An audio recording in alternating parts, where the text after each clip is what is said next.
मी या सदनात माननीय अध्यक्ष महोदयांच्या समोर विनंती करतो। आपण जे या ठिकाणी मांडलेलं आहे, मी नक्की या संदर्भात एक बैठक घेईन।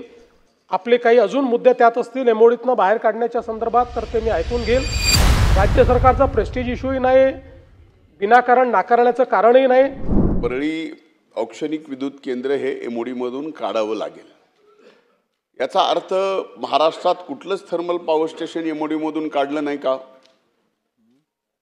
काढलं। नाशिकचं थर्मल पॉवर स्टेशन हे एमओडी मधून काढलेलं आहे। आज मी आपल्याला दोन गोष्टीचे, जसे आपण सांगितलं की 90 संच उभा राहिल्यानंतर निर्मितीचं कसं नुकसान होईल, तसं मी आपल्याला 2 मिनिटांमध्ये आपल्याला सांगतो की 90 संच उभा केल्यामुळं आणि 6, 7, 8 हे 3 संच एमओडी मधून काढल्यानंतर तुमच्या निर्मितीमध्ये निर्माण झालेल्या विजेचं आणि ज्यावेळेस आपण ट्रान्झिट करतो, वितरित करतो, हा वितरणाचा जो लॉस आहे तो कमी करण्यासाठीच परळीचं थर्मल पॉवर स्टेशन त्या सेंटरला ठेवलं।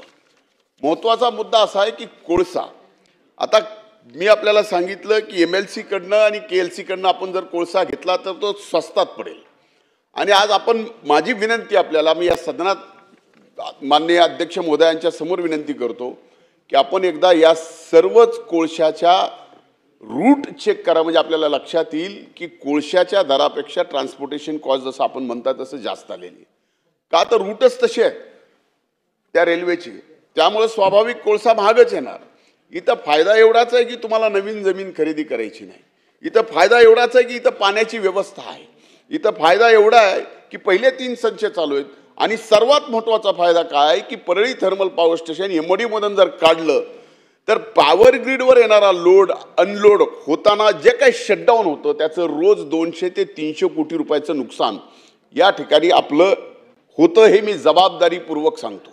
म्हणून माझी विनंती आहे सहानुभूतीपूर्वक की आपण एकीकडे 90 संच मान्यता करण्यासाठी आपण एक त्याच्यावरती कमिटी बसवा, ह्या सगळ्या गोष्टीचा विचार करा। आम्ही एमओडी मधून काढा म्हणत नाही, आम्ही MERC कडे अपील केलं आहे।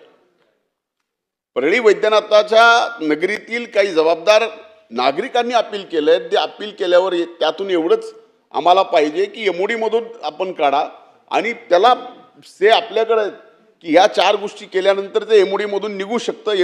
MERC ची तशी मानसिकता होऊ शकते, आपण जर प्रयत्न केला तर एवढा एक आश्वासक शब्द परळी वैद्यनाथ नगरीच्या आणि परिसराच्या, ज्याच्यावरती 15,000 लोकांचं पोट आहे, त्या प्रकल्पाच्या संबंधात आपण सकारात्मक राहावं, ही माझी कळकळीची विनंती आहे। माननीय मुंडे साहेब, पुन्हा आपल्याला मी सांगू इच्छितो की एमओडीतनं काढणं हे राज्य सरकारच्या हाती नाही आणि ते MERCच्या हाती नाही।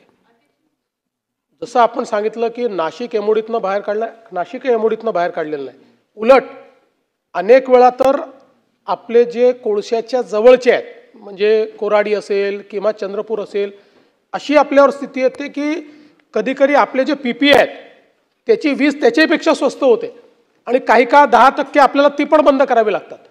आता ही प्रोसेस जी आहे ही कोणाच्या हातातली प्रोसेस नाही आहे। आपला लोड डिस्पॅच सेंटर जे आहे ते लोड डिस्पॅच सेंटर, आपला जो काही PPA आहे तो PPA, या सगळ्याची एक ऑटोमेटेड प्रोसेस आहे। त्यामुळे कुठल्याही आवरली बेसिसवर जी सगळ्यात स्वस्त वीज आहे ती आपल्याला घ्यावी लागते, जी सगळ्यात स्वस्त आहे।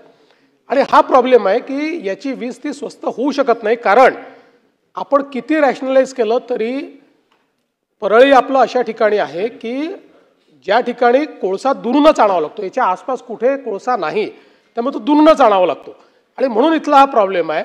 आपण जसं म्हटलं, आपण हा का ठेवलेला आहे, तर पीक लोडच्या वेळी आपल्याला जेव्हा आवश्यकता असते त्यावेळी आपलं लोड डिस्ट्रीब्यूट करण्याकरता आपण हा ठेवलेला आहे।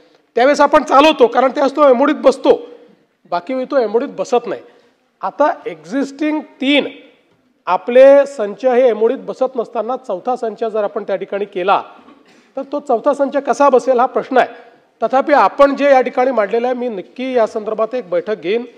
आपले काही अजून मुद्दे त्यात असतील एमओडीतनं बाहेर काढण्याच्या संदर्भात, तर ते मी ऐकून घेईल आणि जरूर, म्हणजे याच्यामध्ये राज्य सरकारचा प्रेस्टीज इश्यूही नाही, विनाकारण नाकारण्याचं कारणही नाही। मार्ग निघाला तर मार्ग काढण्याचा प्रयत्न निश्चितपणे करू। आत्ता तरी एमओडीतनं तो बाहेर निघत नाहीये, म्हणून आमच्यासमोर प्रश्न आहे।